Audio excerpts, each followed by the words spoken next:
Good afternoon dear students.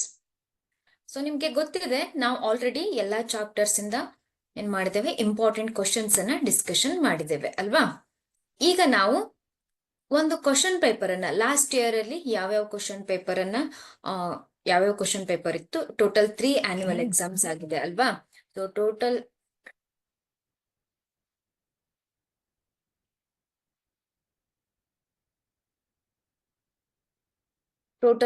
3 exams ಆಗಿದೆ ಅಲ್ವಾ last year.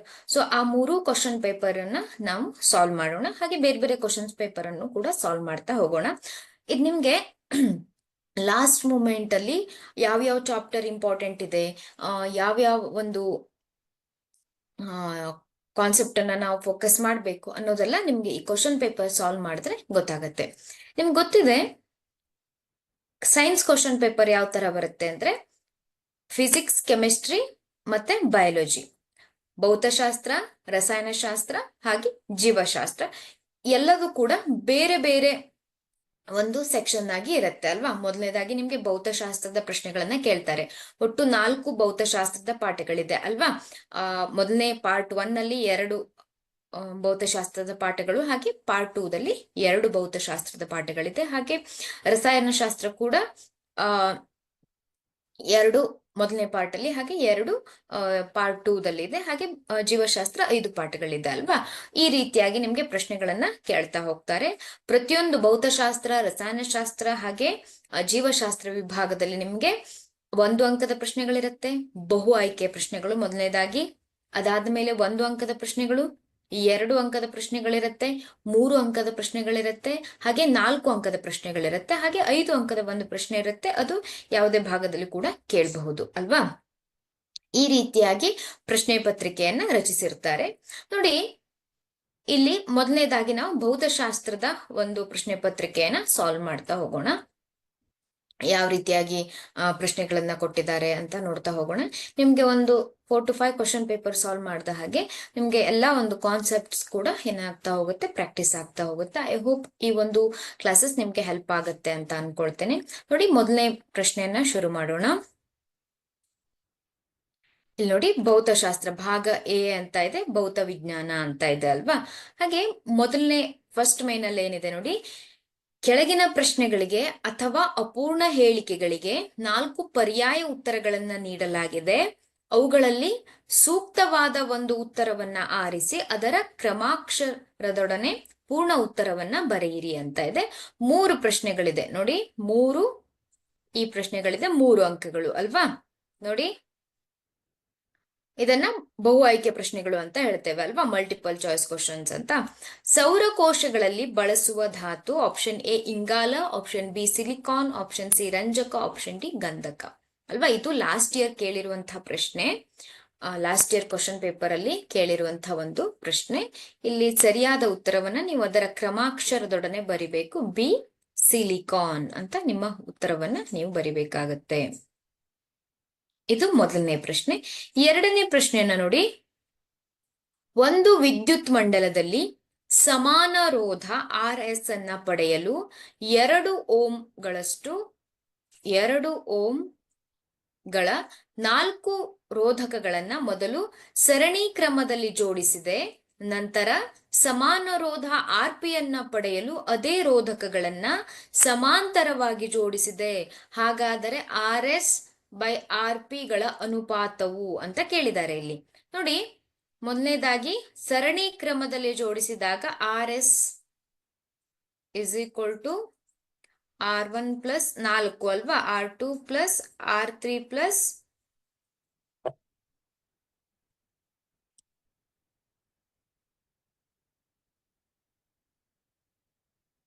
R4 ಅಲ್ವಾ. ಈ ರೀತಿಯಾಗಿರುತ್ತೆ. ಇಲ್ಲಿ R1 ಅಂದ್ರೆ 4 ರೋಧಕಗಳು ಅಂತ ಹೇಳಿದ್ದಾರೆ ಅಲ್ವಾ, 2 ಓಂಗಳ 4 ರೋಧಕಗಳು ಅಂತ ಇದೆ.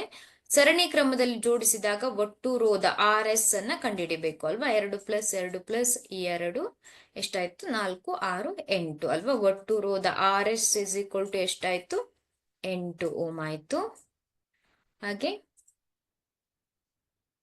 ಇದನ್ನ ನಾನೀಗ ರಿಮೂವ್ ಮಾಡ್ತೇನೆ. RS = ಇಲ್ಲಿ ಬರ್ದಿಟ್ಕೊಳ್ತೇನೆ. RS ಎಷ್ಟು ಸಿಕ್ಕಿದೆ ನಮ್ಗೆ? 8 ಓಮ್ ಸಿಕ್ಕಿದೆ ಅಲ್ವಾ? RS ಅನ್ನುವಂಥದ್ದು 8 ಓಮ್. ಈಗ RP ಅನ್ನ ಕಂಡುಹಿಡಿಬೇಕು. ನೋಡಿ, RP ಸೂತ್ರ ನಿಮ್ಗೆ ಗೊತ್ತಿದೆ ಅಲ್ವಾ? ಅದೇ ರೋಧಕಗಳನ್ನ ನಂತರ ಏನ್ ಮಾಡಿದ್ದಾರೆ? ಸಮಾಂತರವಾಗಿ ಜೋಡಿಸಲಾಗಿದೆ. 1/RP is equal to 1/R1 plus 1/R2 plus 1/R3 plus 1/R4 ಅಲ್ವಾ? ಈ ರೀತಿಯಾಗಿ ಮಾಡ್ಕೊಳ್ಬೇಕು. ನಂತರ ನೋಡಿ 1/2 plus 1 R1 R2 ಗೊತ್ತಿದೆ ಅಲ್ವಾ ನಿಮ್ಗೆ? 1/2 1/2 plus 1/2. ಇದನ್ನ ನೀವು ಸಾಲ್ವ್ ಮಾಡಬೇಕು. ಇಲ್ಲಿ 2 ಹಾಗೆ 1 plus 1 plus 1 plus 1 ಅಲ್ವಾ? 4/2 ಆಯ್ತು. is equal to 4 divided by 2. 2 ಒಂದ್ಲ 2 ಎರಡ್ಲ. ಹಾಗಾದ್ರೆ 1/RP is equal to 2/1 ಅಲ್ವಾ? RP is equal to ಎಷ್ಟಾಗತ್ತೆ? RP is equal to 1/2 ಅಲ್ವಾ? RP is equal to 1/2 ಅಂದ್ರೆ 0.5 ಅಂತ ನಾವು ಹೇಳ್ಬೋದು ಅಲ್ವಾ? RP is equal to 0.5 ohms ಅಂತ ಹೇಳ್ಬೋದು. ಒಟ್ಟು ರೋಧ ಎಷ್ಟಾಗತ್ತೆ? ಸಮಾಂತರವಾಗಿ ಜೋಡಿಸಿದಾಗ ಎಷ್ಟಾಗತ್ತೆ? ಅದು 0.5 ಆಗತ್ತೆ ಅಲ್ವಾ? 1/2 ಅಂದ್ರೆ 0.5 ಅಂತ ನಾವು ಹೇಳ್ಬೋದು. ಈಗ ನೋಡಿ, ಈಗ ನಂತರ ಏನ್ ಕೇಳಿದ್ದಾರೆ? RS/RP ಗಳ ಅನುಪಾತ ಅಂತ ಕೇಳಿದ್ದಾರೆ. ನೋಡಿ, RS/RP ಗಳ ಅನುಪಾತ. ಈಗ RS 8 ಓಮ್ ಇದೆ, ಹಾಗೆ RP 0.5 ಅಲ್ವಾ? 0.5 ಅಂತ ತೆಗೆದುಕೊಂಡ್ರೆ ನಾವಿಲ್ಲಿ 0.5 ಇಂಟು 16 ಮಾಡಿದ್ರೆ 0.5 ಇಂಟು 16 ಮಾಡಿದ್ರೆ ನಮ್ಗೆ ಎಷ್ಟು ಬರುತ್ತೆ?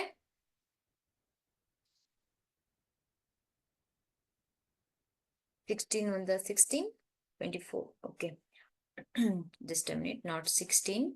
0.5 ಡಿವೈಡೆಡ್ 8 ಡಿವೈಡೆಡ್ ಬೈ 0.5 ಮಾಡಿದಾಗ ನಮ್ಗೆ ಎಷ್ಟು ಬರುತ್ತೆ? 1 ಸೊ ಇಲ್ಲಿ 16 ಅಲ್ವಾ? ಸೊ ಇದರ ಅನುಪಾತ ಎಷ್ಟಾಗತ್ತೆ? ಹಾಗಾದ್ರೆ 16:1. ಇದನ್ನ ಜಸ್ಟ್ ನೀವು ಡಿವೈಡ್ ಮಾಡಬೇಕು. 8 divided by 0.5 RS divided by RP ಅಲ್ವಾ? RP ಅನ್ನ ನಾನು 1/2 ಇರೋದನ್ನ 0.5 ಅಂತ ತೆಗೆದುಕೊಂಡಿದ್ದೇನೆ ಅಷ್ಟೇ. ಗೊತ್ತಾಯ್ತಾ? ಅದರ ಅನುಪಾತ ಎಷ್ಟು ಬರುತ್ತೆ? 16:1. ಹಾಗಾದ್ರೆ ಇಲ್ಲಿ ಸರಿಯಾದ ಉತ್ತರ ಯಾವುದು?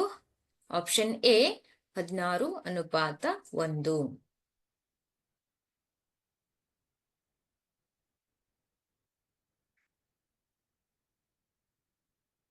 ನೆಕ್ಸ್ಟ್ ಕ್ವಶನ್ ನೋಡಿ, ಚದುರುವ ಸೂರ್ಯನ ಬೆಳಕಿನ ಬಣ್ಣ ಮತ್ತು ಚದುರಿಸುವ ವಾಯುಮಂಡಲದ ಕಣಗಳ ಗಾತ್ರಕ್ಕೆ ಸಂಬಂಧಿಸಿದಂತೆ ಸರಿಯಾದ ಹೇಳಿಕೆ ಎಂದರೆ? ಆಪ್ಷನ್ ಎ, ಸಣ್ಣ ಕಣಗಳು ಕೆಂಪು ಬಣ್ಣವನ್ನ ಚದುರಿಸುತ್ತವೆ. ಆಪ್ಷನ್ ಬಿ, ದೊಡ್ಡ ಕಣಗಳು ನೀಲಿ ಬಣ್ಣವನ್ನ ಚದುರಿಸುತ್ತವೆ. ಹಾಗೆ ದೊಡ್ಡ ಕಣಗಳು ನೇರಳೆ ಬಣ್ಣವನ್ನ ಚದುರಿಸುತ್ತವೆ. ಆಪ್ಷನ್ ಡಿ, ಅತ್ಯಂತ ದೊಡ್ಡ ಗಾತ್ರದ ಕಣಗಳು ಎಲ್ಲಾ ಬಣ್ಣಗಳನ್ನ ಸಮಾನವಾಗಿ ಚದುರಿಸುತ್ತವೆ. ಈ ರೀತಿಯಾಗಿ ಹೇಳಿಕೆಗಳನ್ನ ಕೊಟ್ಟಿದ್ದಾರೆ. ನೀವು ಈ ಒಂದು ಪ್ರಶ್ನೆಗೆ ಸರಿಯಾದ ಉತ್ತರವನ್ನ option A, B, C, D ಯಾವುದು ಸರಿಯಾದ ಉತ್ತರ ಅಂತ ನೀವು ಬರಿಬೇಕಾಗತ್ತೆ. ನೋಡಿ, ಇಲ್ಲಿ ನಾನು ಹೇಳಿದ್ದೆ ಅಲ್ವಾ, ಮೊದಲನೇದಾಗಿ 3 ಬಹು ಆಯ್ಕೆಯ ಪ್ರಶ್ನೆಗಳನ್ನ ಕೇಳ್ತಾರೆ ಅಂತ ಅಲ್ವಾ? ಈಗ ನೋಡಿ, 1 2 3 ಬಹು ಆಯ್ಕೆಯ ಪ್ರಶ್ನೆಗಳನ್ನ ಈ ಒಂದು ಭೌತ ವಿಜ್ಞಾನ ಭಾಗದಲ್ಲಿ ಕೇಳಿದ್ದಾರೆ. ನಂತರ ಏನ್ ಮಾಡ್ತಾರೆ ಅಂದ್ರೆ, ನಂತರ 1 ಅಂಕದ ಪ್ರಶ್ನೆಗಳನ್ನ, ಅಂದ್ರೆ ಪ್ರತಿಯೊಂದು ಭಾಗದಲ್ಲೂ ಕೂಡ ಸೆಪರೇಟ್ ಆಗಿ ಏನಿರುತ್ತೆ, ನೀವು ಈಗಾಗಲೇ ಎಕ್ಸಾಮ್ ಅನ್ನ ಬರೆದಿರ್ತೀರಾ, ನಿಮ್ಗೆ ಗೊತ್ತಿರುತ್ತೆ. ನೋಡಿ, ನೆಕ್ಸ್ಟ್ ಕ್ವಶನ್ ನೋಡಿ, ಈಗ ಕೆಳಗಿನ ಪ್ರಶ್ನೆಗಳಿಗೆ ಉತ್ತರಿಸಿ ಅಂತ ಇದೆ. ಸೆಕೆಂಡ್ ಮೇನಲ್ಲಿ ನೋಡಿ, ಕೆಳಗಿನ ಪ್ರಶ್ನೆಗಳಿಗೆ ಉತ್ತರಿಸಿ 2 ಇಂಟು 1 ಅಂದ್ರೆ 1 ಅಂಕದ 2 ಪ್ರಶ್ನೆಗಳನ್ನ ಕೇಳ್ತಾರೆ ಇಲ್ಲಿ. ನೋಡಿ, ಸಾರಿ 1 ಅಂಕಗಳ 2 ಪ್ರಶ್ನೆ ಅಲ್ವಾ? 1 ಅಂಕಗಳ 2 ಪ್ರಶ್ನೆಗೆ ನೀವು ಉತ್ತರವನ್ನ ಬರಿಬೇಕಾಗತ್ತೆ.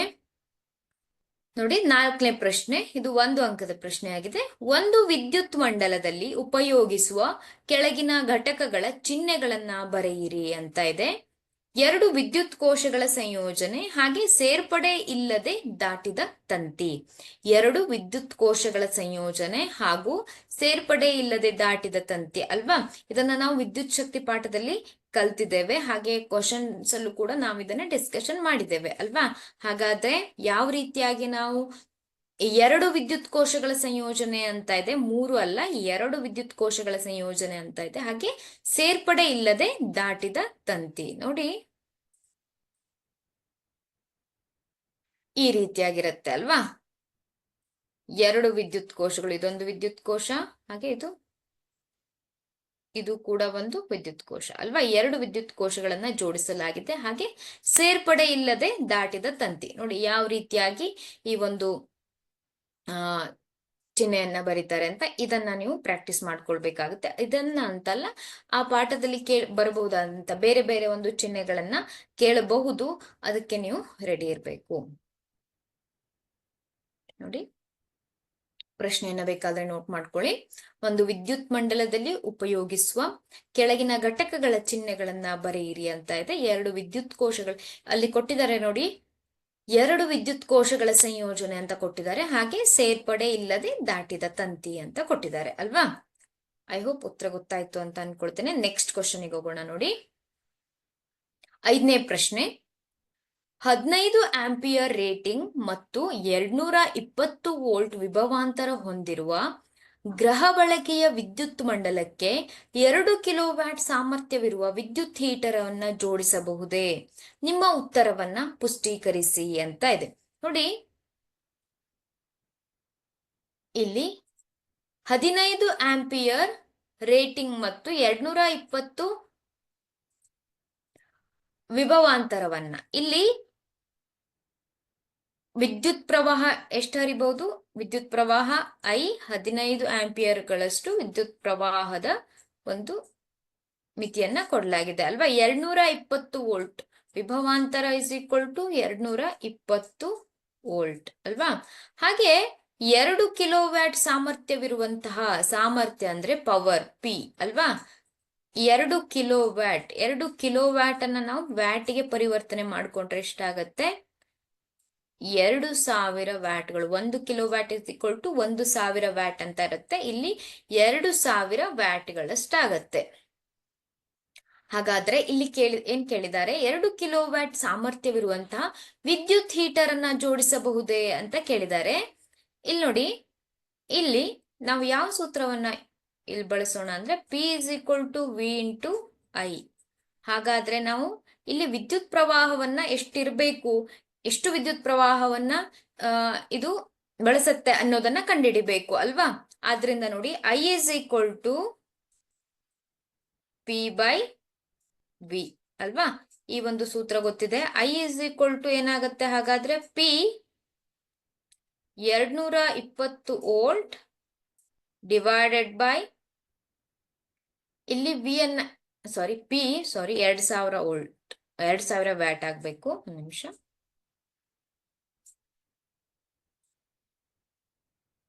ಪಿ ಬೈ ವಿ ಅಲ್ವಾ. 2000 ವ್ಯಾಟ್ ಡಿವೈಡೆಡ್ ಬೈ ಎಷ್ಟು? 220 ವೋಲ್ಟ್. ಹಾಗಾದ್ರೆ ಇಲ್ಲಿ ಹರಿಯುವಂತ ವಿದ್ಯುತ್ ಪ್ರವಾಹ ಎಷ್ಟು ಅಂತ ಕಂಡುಹಿಡಿಬೇಕು ಅಲ್ವಾ. 2 1s 0 0, 2 11s 11 1s 11 9s 99, 1 ಉಳಿಯುತ್ತೆ. ಸೊ 0 11 ಅಲ್ವಾ. ಎಷ್ಟು ಬರುತ್ತೆ? 9.09 ಆಂಪಿಯರ್ ಅಂತ ಇದೆ ಅಲ್ವಾ. ಸೊ ಆದ್ರಿಂದ ನಾವಿಲ್ಲಿ ಏನ್ ಹೇಳ್ಬಹುದು?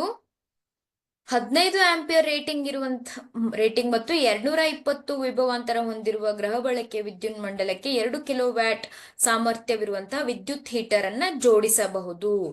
ಅದು ಬಳಸುವಂತಹ ಒಂದು ಅದರಲ್ಲಿ ಹರಿಯುವಂತಹ ವಿದ್ಯುತ್ ಪ್ರವಾಹ ಎಷ್ಟಿರುತ್ತೆ? 9.09 ಆಂಪಿಯರ್ ಇರುತ್ತೆ. ಆದ್ರೆ ಇಲ್ಲಿ ವಿದ್ಯುತ್ ಪ್ರವಾಹದ ರೇಟಿಂಗ್ ಎಷ್ಟಿದೆ? 15 ಆಂಪಿಯರ್ ಇದೆ ಅಲ್ವಾ.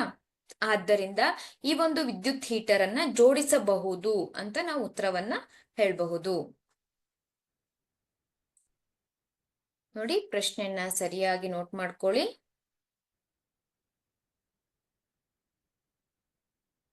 ಇದು ಲಾಸ್ಟ್ ಇಯರ್ ನಿಮ್ಮ ಕ್ವಶನ್ ಪೇಪರ್ ಅಲ್ಲಿ ಕೇಳಿರುವಂತಹ ಒಂದು ಪ್ರಶ್ನೆ. ನೆಕ್ಸ್ಟ್ ಕ್ವಶನ್ ನೋಡಿ.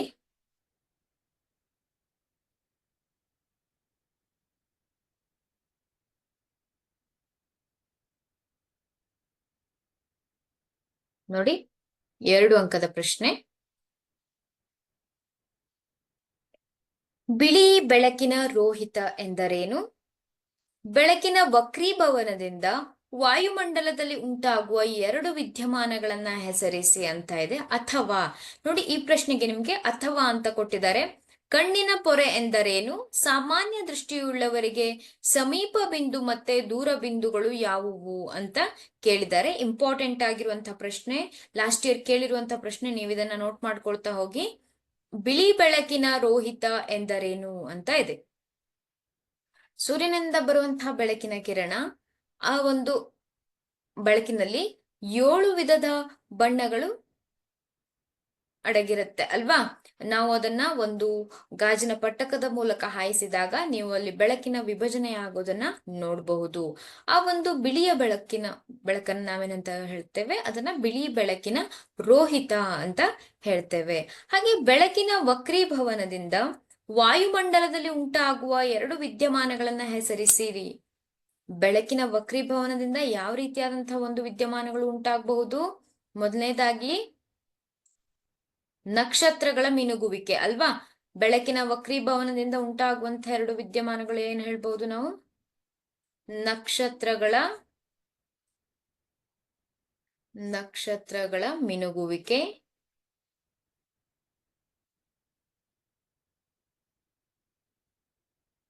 ನಕ್ಷತ್ರಗಳ ಮಿನುಗುವಿಕೆ ಹೇಳ್ಬಹುದು. ಹಾಗೆ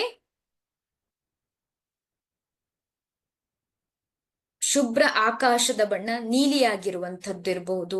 ಹಾಗೆ ಸೂರ್ಯೋದಯಕ್ಕಿಂತ 2 ನಿಮಿಷ ಮುಂಚೆ ಸೂರ್ಯೋದಯವಾದಂತೆ ನಮ್ಗೆ ಅನ್ಸುತ್ತೆ. ಹಾಗೆ ಸೂರ್ಯಾಸ್ತ ನಂತರ 2 ನಿಮಿಷದ ನಂತರ ನಮ್ಗೆ ಸೂರ್ಯಾಸ್ತವಾದಂತೆ ಭಾಸವಾಗುವುದನ್ನ ನಾವು ಬೆಳಕಿನ ವಕ್ರೀಭವನದಿಂದ ಉಂಟಾಗುವಂತಹ ಒಂದು ಪರಿಣಾಮ ಅಂತ ಹೇಳ್ಬಹುದು. ನಕ್ಷತ್ರಗಳ ಮಿನುವಿಕೆ, ಶುಭ್ರ ಆಕಾಶದ ಬಣ್ಣ ನೀಲಿಯಾಗಿರುವಂಥದ್ದು, ಹಾಗೆ ಸೂರ್ಯೋದಯ ಮತ್ತೆ ಸೂರ್ಯಾಸ್ತಗಳು, ಇವೆಲ್ಲವೂ ಕೂಡ ಬೆಳಕಿನ ವಕ್ರೀಭವನದಿಂದ ವಾಯುಮಂಡಲದಲ್ಲಿ ಉಂಟಾಗುವಂತಹ 2 ವಿದ್ಯಮಾನಗಳು ಅಲ್ವಾ? ನೋಡಿ, ಇನ್ನೊಂದು ಪ್ರಶ್ನೆಯನ್ನು ಅಥವಾ ಅಂತ ಕೊಟ್ಟಿದ್ದಾರೆ. ನೀವು ಈ 2 ಪ್ರಶ್ನೆಗಳಲ್ಲಿ ಯಾವುದೇ ಪ್ರಶ್ನೆಯನ್ನ ನೀವು ಉತ್ತರಿಸಬಹುದು. ಗೊತ್ತಾಯ್ತಾ? ಯಾವುದಾದ್ರೂ ಒಂದು ಪ್ರಶ್ನೆ, ನೀವು 2 ಪ್ರಶ್ನೆಗೆ ಉತ್ತರವನ್ನ ಬರೆದಿದ್ರೆ ಯಾವುದಾದ್ರೂ ಸರಿ ಇರುವಂತಹ, ಹೆಚ್ಚು ಅಂಕ ಬಂದಿರುವಂತಹ ಯಾವುದಾದ್ರೂ ಒಂದು ಪ್ರಶ್ನೆಗೆ ಪ್ರಶ್ನೆ ಅಂಕವನ್ನ ಇಲ್ಲಿ ಪರಿಗಣಿಸ್ತಾರೆ. ನೀವು 2 ಬರೆದ್ರೂ ಕೂಡ ಕೇವಲ ಒಂದು ಪ್ರಶ್ನೆಯ ಅಂಕವನ್ನ, ಯಾವ ಒಂದು ಪ್ರಶ್ನೆಗೆ ಹೆಚ್ಚಿನ ಅಂಕ ಬಂದಿರುತ್ತೋ ಆ ಒಂದು ಅಂಕವನ್ನ ಪರಿಗಣಿಸ್ತಾರೆ ಇಲ್ಲಿ. ನೋಡಿ, ಕಣ್ಣಿನ ಪೊರೆ ಎಂದರೇನು? ಸಾಮಾನ್ಯ ದೃಷ್ಟಿಯುಳ್ಳವರಿಗೆ ಸಮೀಪ ಬಿಂದು ಮತ್ತು ದೂರ ಬಿಂದುಗಳು ಯಾವುವು ಅಂತ ಇದೆ. ವಯಸ್ಸಾದವರಿಗೆ ಕೆಲವೊಮ್ಮೆ ಕಣ್ಣಿನ ಸ್ಫಟಿಕ ಮಸೂರವು ಹಾಲಿನಂತೆ ಬೆಳ್ಳಗೆ ಮತ್ತು ಮೋಡ ಕವಿದಂತಾಗುತ್ತದೆ. ಈ ಸ್ಥಿತಿಯನ್ನ ಕಣ್ಣಿನ ಪೊರೆ ಅಥವಾ ಕ್ಯಾಟರಾಕ್ಟ್ ಎನ್ನುತ್ತೇವೆ ಅಲ್ವಾ? ಪ್ರಶ್ನೆಯನ್ನ ಸರಿಯಾಗಿ ನೋಟ್ ಮಾಡ್ಕೊಳ್ಳಿ.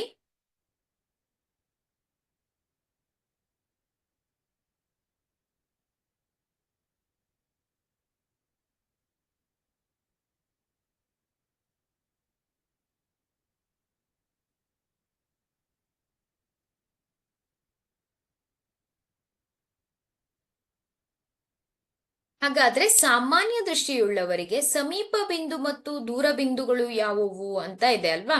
ಇಲ್ಲಿ ಸಾಮಾನ್ಯ ದೃಷ್ಟಿಯುಳ್ಳವರಿಗೆ ಸಮೀಪ ಬಿಂದು 25 ಸೆಂಟಿಮೀಟರ್ ಅಲ್ವಾ? ಇದು ಗೊತ್ತಿರುವಂತದ್ದು. ಹಾಗೆ ದೂರ ಬಿಂದುಗಳು ಅನಂತದಲ್ಲಿರುತ್ತೆ. ಸಾಮಾನ್ಯ ದೃಷ್ಟಿಯುಳ್ಳವರಿಗೆ ಸಮೀಪ ಬಿಂದು 25 ಸೆಂಟಿಮೀಟರ್ ಹಾಗೂ ದೂರ ಬಿಂದುಗಳು ಅನಂತದಲ್ಲಿರುವುದು ಅಲ್ವಾ? ಪ್ರಶ್ನೆಯನ್ನ ಸರಿಯಾಗಿ ನೋಟ್ ಮಾಡ್ಕೊಳ್ಳಿ. ಇದು ನಿಮ್ಗೆ ಎಕ್ಸಾಮ್ಸ್ ಅಲ್ಲಿ ಹೆಲ್ಪ್ ಮಾಡುತ್ತೆ ಅಲ್ವಾ? ಇಲ್ಲಿ ಯಾವುದೇ ಪ್ರಶ್ನೆಗೆ ನೀವು ಉತ್ತರವನ್ನ ಬರೆಯಬಹುದು. 2 ಪ್ರಶ್ನೆಗೂ ಕೂಡ ಬರೆಯಬಹುದು. ಮೊದಲೇ ಹೇಳಿರೋ ಹಾಗೆ ಯಾವ್ದಾದ್ರೂ ಹೆಚ್ಚು ಅಂಕ ಪಡೆದಿರುವಂತಹ ಉತ್ತರಗಳು ಕನ್ಸಿಡರ್ ಆಗತ್ತೆ. ನೆಕ್ಸ್ಟ್ ಕ್ವಶನ್ ನೋಡಿ. ನ್ಯೂಕ್ಲಿಯರ್ ಶಕ್ತಿಯ ಉತ್ಪಾದನೆಯು ಅನುಕೂಲಕರವಾಗಿಯೂ ಮತ್ತು ಅನಾನುಕೂಲಕವಾಗಿಯೂ ಇದೆ. ಈ ಹೇಳಿಕೆಯನ್ನ ವಿವರಣೆಯೊಂದಿಗೆ ಸ್ಪಷ್ಟಪಡಿಸಿ ಅಂತ ಇದೆ. ಈ ಒಂದು ಪ್ರಶ್ನೆಯನ್ನ ಈ ಒಂದು ಟಾಪಿಕ್ ಅನ್ನ ನಿಮ್ಗೆ ಈಗ ಇಲ್ಲ ಅಲ್ವಾ? ಈ ಒಂದು ನ್ಯೂಕ್ಲಿಯರ್ ಶಕ್ತಿಯ ಬಗ್ಗೆ ನಿಮ್ಗೆ ಟಾಪಿಕ್ ಇಲ್ಲ ಅಂತ ಅನ್ಕೊಳ್ತೇನೆ.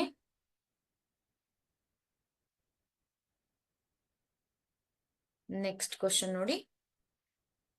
ಕೊಟ್ಟಿರುವ ಚಿತ್ರದಲ್ಲಿ ವ್ಯಕ್ತಪಡಿಸಿದಂತೆ ದೃಷ್ಟಿದೋಷವನ್ನ ಹೊಂದಿರುವ ವ್ಯಕ್ತಿಯು -2.0 ಡಯಾಪ್ಟರ್ ಸಾಮರ್ಥ್ಯ ಹೊಂದಿರುವಂತಹ ಮಸೂರದ ಕನ್ನಡಕವನ್ನ ಖರೀದಿಸಿದ್ದಾರೆ.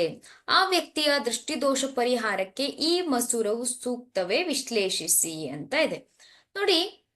ಇದನ್ನ ಅಪ್ಲೈಡ್ ಕ್ವಶನ್ ಅಂತ ಹೇಳ್ತೇವೆ ಅಲ್ವಾ? ಇಲ್ಲಿ ನೋಡಿ, ನಿಮ್ಗೆ ಈ ಒಂದು ಪ್ರಶ್ನೆಗೆ ಉತ್ತರ ಕೊಡ್ಬೇಕು ಅಂದ್ರೆ ನೀವು ಯಾವ ಟಾಪಿಕ್ ಅನ್ನ ಸರಿಯಾಗಿ ಓದಿರ್ಬೇಕು, ಕಣ್ಣಿನ ದೃಷ್ಟಿದೋಷಗಳ ವಿಧದ ಬಗ್ಗೆ ಓದಿರ್ಬೇಕು ಅಲ್ವಾ? ಹತ್ತಿರ ದೃಷ್ಟಿದೋಷ, ಸಮೀಪ ದೃಷ್ಟಿದೋಷ ಅಥವಾ ದೂರ ದೃಷ್ಟಿದೋಷ ಇರಬಹುದು, ಹಾಗೆ ಪ್ರಿಸ್ಬಯೋಪಿಯಾ ಇರ್ಬೋದು. ಇವೆಲ್ಲವುಗಳ ಬಗ್ಗೆ ನೀವು ಸರಿಯಾಗಿ ಓದ್ಕೊಂಡಿರ್ಬೇಕು. ಆಗ ಮಾತ್ರ ಈ ಒಂದು ಪ್ರಶ್ನೆಗೆ ಉತ್ತರವನ್ನ, ಯಾವಾಗಲೂ ಅಪ್ಲೈಡ್ ಕ್ವಶನ್ ಇರುತ್ತೆ ಅಲ್ವಾ, ಅದು ಹಾಗೆ ಇರುತ್ತೆ. ನೀವು ಟಾಪಿಕ್ ಅನ್ನು ಸರಿಯಾಗಿ ಓದ್ಕೊಂಡಿದ್ರೆ ಆಗ ಮಾತ್ರ ಆ ಒಂದು ಪ್ರಶ್ನೆಗೆ ಉತ್ತರ ಕೊಡ್ಲಿಕ್ಕೆ ಸಾಧ್ಯ ಆಗುತ್ತೆ. ತುಂಬಾ ಈಸಿ ಆಗಿರುವಂತಹ ಪ್ರಶ್ನೆ ನೋಡಿ. ಮೊದಲನೇದಾಗಿ ಈ ಒಂದು ಚಿತ್ರದಲ್ಲಿ ಕೊಟ್ಟಿರುವಂತಹ ದೃಷ್ಟಿ ದೋಷ ಯಾವುದು ಅಂತ ಕಂಡುಹಿಡಿಬೇಕು ಅಲ್ವಾ ನಾವು. ಇಲ್ಲಿ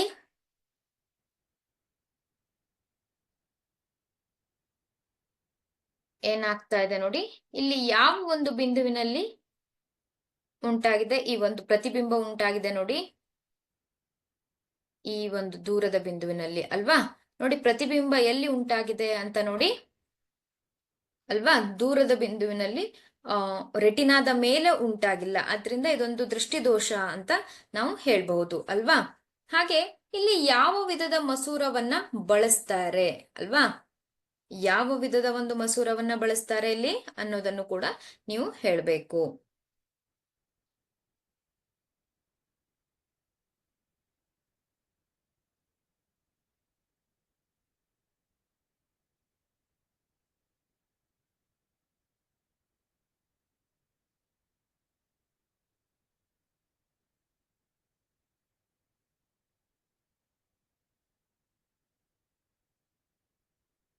ಇಲ್ಲಿ ನೀವು ಇದನ್ನ ದೂರದೃಷ್ಟಿ ದೋಷ ಅಂತ ಹೇಳ್ಬಹುದು ಅಲ್ವಾ? ದೂರದೃಷ್ಟಿ ದೋಷದಲ್ಲಿ ಏನಾಗಿರುತ್ತೆ, ಕಣ್ಣಿನ ಒಂದು ಪ್ರತಿಬಿಂಬ, ಆ ಒಂದು ಪ್ರತಿಬಿಂಬ ಎಲ್ಲಿ ಉಂಟಾಗ್ತಾ ಇರುತ್ತೆ, ರೆಟಿನಾದ ಮೇಲೆ ಉಂಟಾಗ್ತಾ ಇರೋದಿಲ್ಲ, ಅದು ರೆಟಿನಾದ ಹಿಂಭಾಗದಲ್ಲಿ ಉಂಟಾಗ್ತಾ ಇರತ್ತೆ ಅಲ್ವಾ? ನೋಡಿ ಯಾವ ಒಂದು ಬಿಂದುವಿನಲ್ಲಿ ಉಂಟಾಗಿದೆ ಅಂತ ನಿಮ್ಗೆ ಇಲ್ಲಿ ಕಾಣಿಸುತ್ತೆ ಅಲ್ವಾ?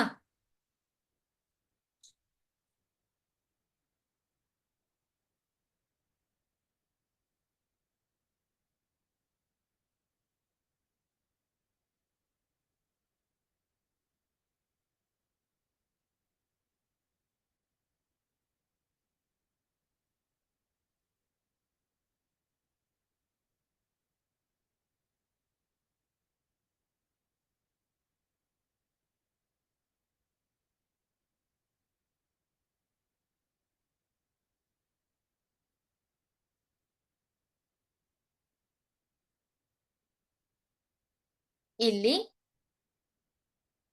ಪ್ರಶ್ನೆಯನ್ನ ನೋಟ್ ಮಾಡ್ಕೊಂಡಿದ್ದೀರಾ ಅಂತ ಅನ್ಕೊಳ್ತೇನೆ. ಇಲ್ಲಿ ನೋಡಿ, ಈ ಒಂದು ಭಾಗದಲ್ಲಿ ಅದರ ಪ್ರತಿಬಿಂಬ ಉಂಟಾಗ್ತಾ ಇದೆ ಅಲ್ವಾ? ಅದರ ಪ್ರತಿಬಿಂಬ ಇಲ್ಲಿ ಉಂಟಾಗ್ತಾ ಇದೆ ಅಂದ್ರೆ ಇದನ್ನ ನಾವು ದೂರದೃಷ್ಟಿ ದೋಷ ಅಂತ ಕರಿತೇವೆ. ಹಾಗೆ ದೂರದೃಷ್ಟಿ ದೋಷವನ್ನ ಯಾವ ಒಂದು ಇದರಿಂದ ಸರಿ ಮಾಡಿದ್ದಾರೆ ಅಂತ ನೋಡಿ, ಈ ಒಂದು ಮಸೂರದಿಂದ ಅಲ್ವಾ? ಪೀನ ಮಸೂರದಿಂದ ಇದನ್ನ ಸರಿ ಮಾಡಿದ್ದಾರೆ ಅಲ್ವಾ? ಆದ್ರಿಂದ ನಾವಿಲ್ಲಿ ಏನ್ ಹೇಳ್ಬಹುದು, ಪೀನ ಮಸೂರವನ್ನ ಬಳಸಿ ಈ ಒಂದು ದೂರದೃಷ್ಟಿ ದೋಷದಲ್ಲಿ ನಿಮ್ಗೆ ಗೊತ್ತಿದೆ, ಇಲ್ಲಿ ಈ ಒಂದು ಮಸೂರವನ್ನ ಬಳಸ್ತಾರೆ. ಹಾಗೆ ನಿಮ್ನ ಮಸೂರವನ್ನ ಮಯೋಪಿಯಾ, ಹತ್ತಿರ ಸಮೀಪ ದೃಷ್ಟಿ ದೋಷದಲ್ಲಿ ಆ ಒಂದು ಮಸೂರವನ್ನ ಬಳಸ್ತಾರೆ ಅಲ್ವಾ? ನೆಕ್ಸ್ಟ್ ಕ್ವಶನ್ ನೋಡಿ. 3 ಅಂಕದ ಪ್ರಶ್ನೆಗಳು. ಈಗ ಇಷ್ಟು ನಿಮ್ಗೆ ನೀವೀಗ ಸಾಲ್ವ್ ಮಾಡಿರುವಂತದ್ದು 1 ಅಂಕದ ಪ್ರಶ್ನೆಗಳಿರ್ಬಹುದು, 2 ಅಂಕದ ಪ್ರಶ್ನೆಗಳು. ಈಗ 3 ಅಂಕದ 3 ಪ್ರಶ್ನೆಗಳನ್ನ ಕೇಳಿದ್ದಾರೆ. ಒಟ್ಟು 9 ಅಂಕಗಳು ಈ ಒಂದು ಭಾಗದಲ್ಲಿ ಒಟ್ಟು 9 ಅಂಕಗಳು ನಿಮ್ಗೆ ಬರುತ್ತೆ ನೋಡಿ. ಪೀನ ಮಸೂರದ ಮುಂದೆ 2F1 ನಲ್ಲಿ ವಸ್ತುವನ್ನ ಇರಿಸಿದಾಗ ಉಂಟಾಗುವ ಪ್ರತಿಬಿಂಬದ ರೇಖಾಚಿತ್ರವನ್ನ ಬರೆಯಿರಿ, ಹಾಗೆ ಈ ಒಂದು ಆ ರೇಖಾಚಿತ್ರದ ಸಹಾಯದಿಂದ ಪ್ರತಿಬಿಂಬದ ಸ್ಥಾನ ಮತ್ತು ಸ್ವಭಾವಗಳನ್ನ ತಿಳಿಸಿ ಅಂತ ಇದೆ. ಪಿನ ಮಸೂರದ ಮುಂದೆ 2F1 ಅಲ್ಲಿ ವಸ್ತುವನ್ನ ಇರಿಸಿದಾಗ ಉಂಟಾಗುವಂತಹ ಪ್ರತಿಬಿಂಬದ ರೇಖಾಚಿತ್ರವನ್ನ ಬರೀಬೇಕು. ಹಾಗಾದ್ರೆ ಅದು ಯಾವ ರೀತಿಯಾದಂತಹ ಒಂದು ಪ್ರತಿಬಿಂಬ ಉಂಟಾಗತ್ತೆ ಅನ್ನೋದನ್ನು ಕೂಡ ನೀವು ಎಕ್ಸ್ಪ್ಲೇನ್ ಮಾಡಬೇಕು. ನೋಡಿ, ಇಲ್ಲಿ 2F1 ಅಲ್ಲಿ ವಸ್ತುವನ್ನ ಇಟ್ಟಾಗ ನೋಡಿ ಯಾವ ರೀತಿಯಾಗಿ ಒಂದು ಪ್ರತಿಬಿಂಬ ಉಂಟಾಗಿದೆ ಅಂತ. ಪ್ರತಿಬಿಂಬವು 2F2 ಈ ಒಂದು ಬಿಂದುವಿನಲ್ಲಿ ಉಂಟಾಗಿದೆ ಅಲ್ವಾ. ಪ್ರತಿಬಿಂಬದ ಸ್ಥಾನ, ಸ್ವಭಾವ. ಪ್ರತಿಬಿಂಬ ನೋಡಿ ತಲೆ ಕೆಳಗಾದ ಪ್ರತಿಬಿಂಬ, ಹಾಗೆ ಇದನ್ನ ಸತ್ಯ ಪ್ರತಿಬಿಂಬ ಅಂತ ಹೇಳ್ತೇವೆ. ಹಾಗೆ ವಸ್ತುವಿನ ಗಾತ್ರದಷ್ಟೇ ಇದೆ ಅಲ್ವಾ. ಪ್ರತಿಬಿಂಬದ ಗಾತ್ರ ವಸ್ತುವಿನ ಗಾತ್ರದಷ್ಟೇ ಇದೆ ಅಂತ ನಾವಿಲ್ಲಿ ಹೇಳಬಹುದು. ನೆಕ್ಸ್ಟ್ ಕ್ವಶನ್ ನೋಡಿ, 10ನೇ ಪ್ರಶ್ನೆ. ಇದನ್ನ 3 ಅಂಕದ ಪ್ರಶ್ನೆಯಾಗಿ ಕೇಳಿದ್ದಾರೆ. ಇಲ್ಲೂ ಕೂಡ ನಿಮಗೆ ಆರ್ ಆಪ್ಷನ್ ಅನ್ನ ಕೊಟ್ಟಿದ್ದಾರೆ, ಅಥವಾ ಅಂತ ಆಪ್ಷನ್ ಅನ್ನ ಕೊಟ್ಟಿದ್ದಾರೆ. 8 ಓಂ ರೋಧದಿಂದ ಪ್ರತಿ ಸೆಕೆಂಡಿಗೆ 200 ಜೌಲ್ ಉಷ್ಣ ಶಕ್ತಿ ಉತ್ಪತ್ತಿಯಾಗುತ್ತದೆ. ರೋಧಕದ ನಡುವಿನ ವಿಭವಾಂತರ ಕಂಡುಹಿಡಿಯಿರಿ ಅಂತ ಇದೆ. ಹಾಗೆ 300 ವ್ಯಾಟ್ ದರದ ರೆಫ್ರಿಜರೇಟರ್ ದಿನಕ್ಕೆ 6 ಗಂಟೆಗಳ ಕಾಲ ಬಳಕೆಯಾಗುತ್ತದೆ. 1 ಕಿಲೋ ವ್ಯಾಟ್ಗೆ ರೂಪಾಯಿ 7ರಂತೆ 30 ದಿನಗಳವರೆಗೆ ಕಾರ್ಯನಿರ್ವಹಿಸುವ ಶಕ್ತಿಯ ಮೌಲ್ಯವೇನು ಅಂತ ಕೇಳಿದ್ದಾರೆ. 2 ಪ್ರಶ್ನೆಯಲ್ಲಿ ನೀವು ಯಾವುದೇ ಒಂದನ್ನು ಕೂಡ ಸಾಲ್ವ್ ಮಾಡಬಹುದು. 3 ಅಂಕದ ಪ್ರಶ್ನೆ ನೋಡಿ. ಇಲ್ಲಿ ಮೊದಲನೇ ಪ್ರಶ್ನೆಯನ್ನ ಸಾಲ್ವ್ ಮಾಡೋಣ. ರೋಧ R ಎಷ್ಟು ಕೊಟ್ಟಿದ್ದಾರೆ? 8 ಓಂ ಅಲ್ವಾ. ಉಷ್ಣ ಶಕ್ತಿ ಬಿಡುಗಡೆ ಆಗುವಂಥದ್ದು 200 ಜೌಲ್ಗಳಷ್ಟು. ಹಾಗೆ ಸಮಯವನ್ನ ಕೊಟ್ಟಿದ್ದಾರೆ ನೋಡಿ, ಪ್ರತಿ ಸೆಕೆಂಡಿಗೆ ಅಂತ ಕೊಟ್ಟಿದ್ದಾರೆ ಅಲ್ವಾ. ಪ್ರತಿ ಸೆಕೆಂಡಿಗೆ ಅಂದ್ರೆ T = 1 ಸೆಕೆಂಡ್ ಅಂತ ಅಲ್ವಾ. ಹಾಗಾದ್ರೆ ಇಲ್ಲಿ R ಗೊತ್ತಿದೆ, H ಗೊತ್ತಿದೆ, T ಗೊತ್ತಿದೆ. ಹಾಗಾದ್ರೆ ನಾವು ಯಾವ ಸೂತ್ರವನ್ನ ಹಾಕಬಹುದು? I = H = I²/RT. ಆ ಒಂದು ಸೂತ್ರವನ್ನು ಕೂಡ ಹಾಕಬಹುದು ಅಲ್ವಾ.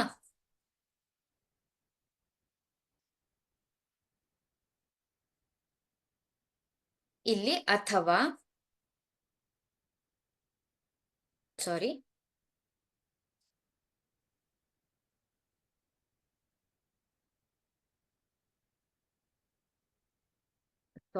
H = I²RT ಈ ಸೂತ್ರವನ್ನ ಹಾಕಬಹುದು ಅಲ್ವಾ.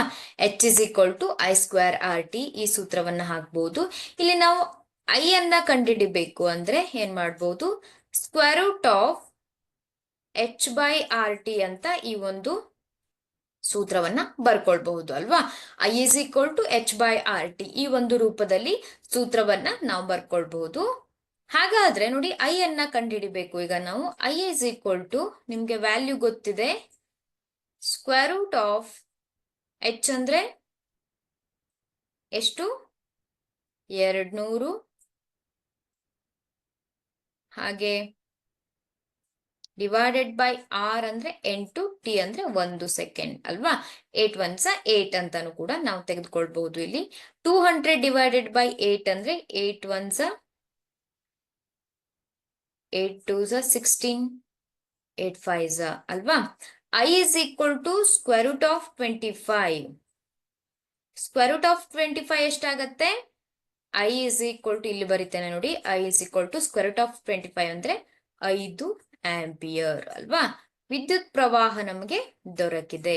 ಇಲ್ಲಿ ಏನ್ ಕೇಳಿದ್ದಾರೆ ಪ್ರಶ್ನೆಯಲ್ಲಿ ಏನ್ ಕೇಳಿದ್ದಾರೆ ಅಂತ, ರೋಧಕದ ನಡುವಿನ ವಿಭವಾಂತರವನ್ನ ಕಂಡುಹಿಡಿಯಿರಿ ಅಂತ ಕೇಳಿದ್ದಾರೆ ನೋಡಿ. V ಅನ್ನ ಕಂಡುಹಿಡಿಬೇಕು. V ಎಷ್ಟು ಅಂತ ಅಲ್ವಾ. V = IR ಸೂತ್ರ ನಿಮ್ಗೆ ಗೊತ್ತಿದೆ. V = I × R ಈ ಒಂದು ಸೂತ್ರ ನಿಮ್ಗೆ ಗೊತ್ತಿದೆ. ಇಲ್ಲಿ V = IR ಸೂತ್ರವನ್ನ ನಾನು ಇಲ್ಲಿ ಬರೀತೇನೆ ನೋಡಿ. V = IR ಅಲ್ವಾ. ಹಾಗಾದ್ರೆ ಇಲ್ಲಿ ವಿ ಅನ್ನ ವಿಭವಾಂತರವನ್ನ ಕಂಡುಹಿಡಿಬೇಕು. ಐ ನಮ್ಗೆ ಎಷ್ಟು ಸಿಕ್ಕಿದೆ? 5 ಆಂಪಿಯರ್. ಹಾಗೆ ಆರ್ ಎಷ್ಟು? ಆರ್ ನ ವ್ಯಾಲ್ಯೂ 8 ಓಮ್ ಅಲ್ವಾ? ಹಾಗಾದ್ರೆ ವಿ ಇಸ್ ಈಕ್ವಲ್ ಟು ವಿಭವಾಂತರ 5 ಇಂಟು 8. 5 8 5 8 40 ಅಲ್ವಾ? 40 ವೋಲ್ಟ್. ಹಾಗಾದರೆ ಆ ಎರಡು ಬಿಂದುಗಳ ನಡುವಿನ ವಿಭವಾಂತರ ಎಷ್ಟು? ಹಾಗಾದ್ರೆ 40 ವೋಲ್ಟ್ ಅಂತ ಹೇಳ್ಬಹುದು ಅಲ್ವಾ? ನಿಮ್ಗೆ ಈ ಒಂದು ಪ್ರಶ್ನೆ ಅರ್ಥ ಆಗಿದೆ ಅಂತ ಅನ್ಕೊಳ್ತೇನೆ. ನೋಡಿ, ಮೊದಲನೇದಾಗಿ ನೀವು ಕೊಟ್ಟಿರುವ ದತ್ತಾಂಶಗಳನ್ನ ಬರ್ಕೊಳ್ಬೇಕು. ಆರ್ ಎಷ್ಟು ಕೊಟ್ಟಿದ್ದಾರೆ, ಎಚ್ ಹಾಗೆ ಟಿ ಕೊಟ್ಟಿದ್ದಾರೆ. ವಿಭವಾಂತರವನ್ನ ಕಂಡುಹಿಡಿಬೇಕು ಅಲ್ವಾ? ವಿಭವಾಂತರವನ್ನ ಕಂಡುಹಿಡಿಲಿಕ್ಕೆ ನಿಮ್ಗೆ ಐ ಬೇಕು. ಇಲ್ಲಿ ಉಷ್ಣ ಶಕ್ತಿಯನ್ನ ಕೊಟ್ಟಿದ್ದಾರೆ, ಅದರಿಂದ ಯಾವ ಒಂದು ಸೂತ್ರವನ್ನ ಹಾಕಬಹುದು? H is equal to I square R T. ಈ ಒಂದು ಸೂತ್ರವನ್ನ ನಾವು ಬದಲಾಯಿಸಿಕೊಂಡಾಗ ಏನಾಗುತ್ತೆ? H by R T, square root of H by R T ಅಂತಾನು ಕೂಡ ನಾವು ಬರಿಬಹುದು. I is equal to square root of 25 ಅಂತ ಸಿಗತ್ತೆ ನಮ್ಗೆ. ಆದ್ರಿಂದ I is equal to 5 ampere ಅಲ್ವಾ? ಅದಾದ್ಮೇಲೆ ನೋಡಿ, ವಿ ಅನ್ನ ಕಂಡುಹಿಡಿಬೇಕು. V is equal to I R ಸೂತ್ರ ನಿಮ್ಗೆ ಗೊತ್ತಿದೆ. ಆ ಸೂತ್ರವನ್ನ ಹಾಕಿದಾಗ 40 ವೋಲ್ಟ್ ವಿಭವಾಂತರ ನಿಮ್ಗೆ ಸಿಗತ್ತೆ. ಐ ಹೋಪ್ ನಿಮ್ಗೆ ಈ ಒಂದು ಲೆಕ್ಕ ಅರ್ಥ ಆಗಿದೆ ಅಂತ ಅನ್ಕೊಳ್ತೇನೆ. ನೋಡಿ, ಪ್ರಶ್ನೆ ಈ ರೀತಿಯಾಗಿರುತ್ತೆ. ಎರಡನೇ ಒಂದು ಪ್ರಶ್ನೆಯನ್ನ ಸಾಲ್ವ್ ಮಾಡ್ಲಿಕ್ಕೆ ಟ್ರೈ ಮಾಡಿ ನೋಡೋಣ. ಇಲ್ಲಿ 300 ವ್ಯಾಟ್ ದರದ ರೆಫ್ರಿಜರೇಟರ್ ದಿನಕ್ಕೆ 6 ಗಂಟೆಗಳ ಕಾಲ ಬಳಕೆಯಾಗುತ್ತದೆ. 1 ಕಿಲೋ ವ್ಯಾಟ್ಗೆ ರೂಪಾಯಿ 7ರಂತೆ 30 ದಿನಗಳವರೆಗೆ ಕಾರ್ಯನಿರ್ವಹಿಸುವ ಶಕ್ತಿಯ ಮೌಲ್ಯವೇನು ಅಂತ ಕೇಳಿದ್ದಾರೆ. ನೋಡಿ, ಇಲ್ಲಿ ಆ ಒಂದು ರೆಫ್ರಿಜರೇಟರ್ ನ ದರ ಎಷ್ಟು? P is equal to 300 watt ಅಲ್ವಾ? ದಿನಕ್ಕೆ ಎಷ್ಟು ಗಂಟೆಗಳ ಕಾಲ ಬಳಕೆಯಾಗತ್ತೆ? ಅದು ದಿನಕ್ಕೆ 6 ಗಂಟೆಗಳ ಕಾಲ ಅಲ್ವಾ? ಟೈಮ್ ದಿನಕ್ಕೆ 6 ಅವರ್. ಟೋಟಲ್ ಎಷ್ಟು ದಿನಗಳ ಕಾಲ? 30 ದಿನಗಳ ಕಾಲ ಅಲ್ವಾ? 30 ದಿನಗಳ ಕಾಲ, ಡೇಸ್ ಅಂತ ಬರೀತೇನೆ. 30 ದಿನಗಳ ಕಾಲ ಬಳಕೆಯಾಗತ್ತೆ. ಹಾಗೆ 1 ಕಿಲೋ ವ್ಯಾಟ್ ನ ಮೌಲ್ಯ ಎಷ್ಟಿದೆ? 1 ಕಿಲೋ ವ್ಯಾಟ್ ನ ಮೌಲ್ಯ, ಕಿಲೋ ವ್ಯಾಟ್ ಅವರ್ ನ ಮೌಲ್ಯ 1 ಕಿಲೋ KWH ಅಂತ ಇದೆ ಅಲ್ವಾ? ಅದರ ಮೌಲ್ಯ ಎಷ್ಟಿದೆ? ರೂಪಾಯಿ 7ರಷ್ಟಿದೆ ಅಲ್ವಾ? ರೂಪಾಯಿ 7ರಷ್ಟು ಅಂತ ಹೇಳ್ಬಹುದು. ಹಾಗಾದ್ರೆ ನಾವು ಒಟ್ಟು ಮೌಲ್ಯ ಎಷ್ಟು ಮೌಲ್ಯದ ಒಂದು ಇದು ಬಳಕೆಯಾಗಿದೆ 30 ದಿನಗಳಲ್ಲಿ ಅಂತ ನಾವು ಕಂಡುಹಿಡಿಬೇಕು ಅಲ್ವಾ? ಈಗ ನೋಡಿ, ಬಳಕೆಯಾದ ಒಟ್ಟು ವಿದ್ಯುತ್ ಶಕ್ತಿಯನ್ನ ನಾವು ಕಂಡುಹಿಡಿಬೇಕು. 30 ದಿನಗಳಲ್ಲಿ ನೀವು ಮೊದಲನೇದಾಗಿ ಕೊಟ್ಟಿರುವ ದತ್ತಾಂಶಗಳನ್ನ ಬರ್ಕೊಂಡ್ರೆ ನೀವು ಏನನ್ನ ಕಂಡುಹಿಡಿಬೇಕು ಅನ್ನುವಂಥದ್ದು ನಿಮ್ಗೆ ಗೊತ್ತಾಗತ್ತೆ. 30 ದಿನಗಳಲ್ಲಿ ಬಳಕೆಯಾದ ವಿದ್ಯುತ್ ಶಕ್ತಿ ಅಲ್ವಾ? ನೋಡಿ, 300 ಇಂಟು ದಿನಕ್ಕೆ ಎಷ್ಟು ಗಂಟೆಗಳ ಕಾಲ? 6 ಗಂಟೆಗಳ ಕಾಲ ಬಳಕೆಯಾಗಿದೆ ಅಲ್ವಾ? ಇಂಟು ಎಷ್ಟು ದಿನಗಳ ಕಾಲ? 30 ದಿನಗಳ ಕಾಲ ಬಳಕೆಯಾಗಿದೆ. ಹಾಗಾದ್ರೆ ಇದನ್ನ ನೀವು ಮಲ್ಟಿಪ್ಲೈ ಮಾಡ್ಬೋದಾ? ನೋಡಿ, ಮೊದಲನೇದಾಗಿ ಈ ಎರಡನ್ನ ಮಲ್ಟಿಪ್ಲೈ ಮಾಡ್ಕೊಳ್ತೇನೆ. 6 0 0 6 0 0 6 3 18 ಅಲ್ವಾ? ನಂತರ ಬಂದಿರೋ ಉತ್ತರವನ್ನ ಈ 30 ಇಂದ ಇಂಟು ಮಾಡ್ತಾ ಇದ್ದೇನೆ. ಜಸ್ಟ್ ಈಸಿ ಮಾಡ್ಕೊಳ್ತಾ ಇದ್ದೇನೆ ಅಷ್ಟೇ. 0 3 0 0 24 2 5 0 ಇಷ್ಟೇ ಬರುತ್ತಾ? ನೋಡಿ, ಆನ್ಸರ್ ಅನ್ನ ಒಂದ್ಸಲ ಚೆಕ್ ಮಾಡಿ. ಇಷ್ಟೇ ಬರುತ್ತಾ ಅಂತ. 300 ಇಂಟು 6 ಇಂಟು 30 ಮಾಡಿದಾಗ ನಿಮ್ಗೆ ಉತ್ತರ 54,000 ಅಂದ್ರೆ 54,000 ಬರುತ್ತಾ ಅಂತ ಚೆಕ್ ಮಾಡ್ಕೊಳ್ಳಿ. ಓಕೆ, ಸೊ 54,000 ಬಂದಾಗ ಇದನ್ನ ನಾವು ಹೇಗ್ ಬರಿಬಹುದು? ಇದನ್ನ ವ್ಯಾಟ್ ಅವರ್ ಅಲ್ವಾ? ಈ ರೀತಿಯಾಗಿ ಬರಿಬಹುದು. ಇದನ್ನ ನೀವೇನ್ ಮಾಡ್ಬೇಕು? ಕಿಲೋ ವ್ಯಾಟ್ ಅವರಿಗೆ, ಇದು ವ್ಯಾಟ್ ಅವರ್ ಅಲ್ಲಿದೆ, ಇದನ್ನ ಕಿಲೋ ವ್ಯಾಟ್ ಅವರಿಗೆ ಕನ್ವರ್ಟ್ ಮಾಡ್ಬೇಕು. ಹಾಗಾದ್ರೆ ಏನ್ ಮಾಡ್ಬೇಕು? ವ್ಯಾಟ್ ಅವರ್ ಇಂದ ಕಿಲೋ ವ್ಯಾಟ್ ಅವರ್ಗೆ ಇದನ್ನ ಕನ್ವರ್ಟ್ ಮಾಡಬೇಕು ಅಂದ್ರೆ ನೀವು ಅದನ್ನ 1 kilo watt is equal to 1,000 watt ಅಲ್ವಾ. ಆದ್ರಿಂದ 1,000ದಿಂದ ಏನ್ ಮಾಡ್ಬೇಕು, ಇದನ್ನ ಡಿವೈಡ್ ಮಾಡ್ಬೇಕು. ನೋಡಿ, 54,000 ಡಿವೈಡೆಡ್ ಬೈ 1,000 ಏನಾಗುತ್ತೆ, cancel, 3 zeros get cancelled, that is 54 kilo watt hour ಅಲ್ವಾ. So that is equal to 54 kilo watt hour ಆಗತ್ತೆ. ಹಾಗಾದ್ರೆ ಇಲ್ಲಿ ಕೊಟ್ಟಿದ್ದಾರೆ 1 kilo watt hour is equal to ರೂಪಾಯಿ 7 ಅಂತ ಕೊಟ್ಟಿದ್ದಾರೆ. ಹಾಗಾದ್ರೆ 54 ಕಿಲೋ ವ್ಯಾಟ್ ಅವರ್ನ ಒಂದು ಮೊತ್ತ ಎಷ್ಟು ಅಂತ ಕಂಡುಹಿಡಬೇಕು. ಹಾಗಾದ್ರೆ ಏನ್ ಮಾಡ್ತೀರಾ, 54 ಇಂಟು 7, 54 ಇಂಟು 7 ಮಾಡಿದಾಗ ಎಷ್ಟು ಬರುತ್ತೆ ನಿಮ್ಗೆ, 28 to 378 rupees. So just multiply the 54 ಮತ್ತೆ 7 54 ಇಂಟು 7 ಮಾಡಿ ಎಷ್ಟು ಉತ್ತರ ಬರುತ್ತೆ ಅಂತ ನೋಡಿ. 54 ಇಂಟು 7 ಎಷ್ಟು ಬರುತ್ತೆ, 378 ಅಲ್ವಾ, 378 ರೂಪಾಯಿಗಳು. ಹಾಗಾದ್ರೆ ತಗುಲುವಂತಹ ಒಟ್ಟು ವೆಚ್ಚ ಎಷ್ಟಾಗತ್ತೆ, 378 ರೂಪಾಯಿಗಳು. ಎಷ್ಟು ವೆಚ್ಚ ಆಗತ್ತೆ ಹಾಗಾದ್ರೆ, 378 ರೂಪಾಯಿಗಳು. ಐ ಹೋಪ್ ನಿಮ್ಗೆ ಈ ಒಂದು ಲೆಕ್ಕ ಅರ್ಥ ಆಗಿದೆ ಅಂತ ಅನ್ಕೊಳ್ತೇನೆ. ಇದೇ ರೀತಿಯಾದಂತ ಲೆಕ್ಕವನ್ನ ನಾವು ಪ್ರಾಕ್ಟೀಸ್ ಸೆಷನ್ ಅಲ್ಲಿ ಸಾಲ್ವ್ ಮಾಡಿದ್ವಿ ಅಲ್ವಾ. ಆದ್ರೆ ಇಲ್ಲಿ ಕೇವಲ ಒಂದೇ ಒಂದು ಉಪಕರಣವನ್ನ ಕೊಟ್ಟಿದ್ದಾರೆ, ಕೆಲವೊಂದ್ಸಲ 2 ಉಪಕರಣಗಳನ್ನು ಕೂಡ ಕೊಟ್ಟಿರ್ತಾರೆ, ಗೊತ್ತಾಯ್ತಾ.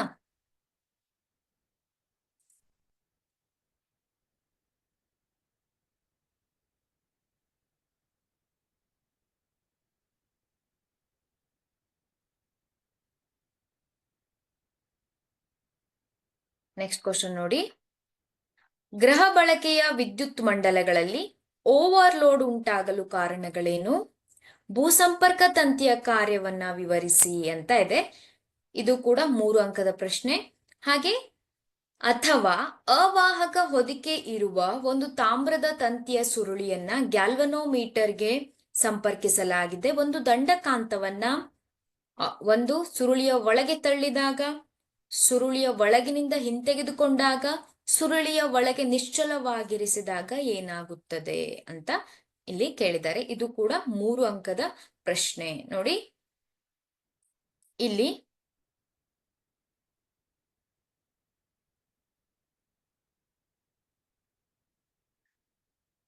ಓವರ್ಲೋಡ್ ಉಂಟಾಗಲು ಕಾರಣಗಳೇನು ಅಲ್ವಾ. ಮೊದಲನೇದಾಗಿ ಈ ಒಂದು ಪ್ರಶ್ನೆಗೆ ಉತ್ತರವನ್ನ ನಾವು ಹೇಳ್ಬೇಕಾಗತ್ತೆ.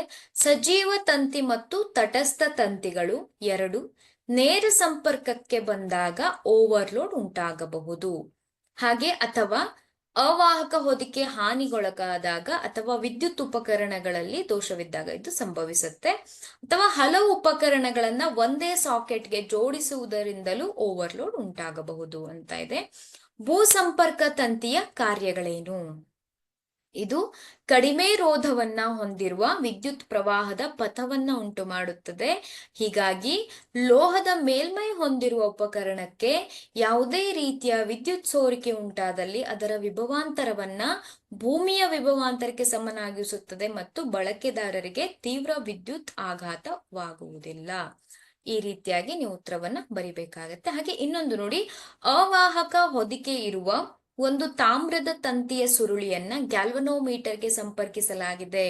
ಒಂದು ದಂಡಕಾಂತವನ್ನ ಸುರುಳಿಯ ಒಳಗೆ ತಳ್ಳಿದಾಗ ಏನಾಗುತ್ತೆ, ನೀವು ಅಲ್ಲಿ ಗ್ಯಾಲ್ವನೋಮೀಟರ್ನ ಬದಲಾವಣೆಯನ್ನ ನೀವು ನೋಡಬಹುದು.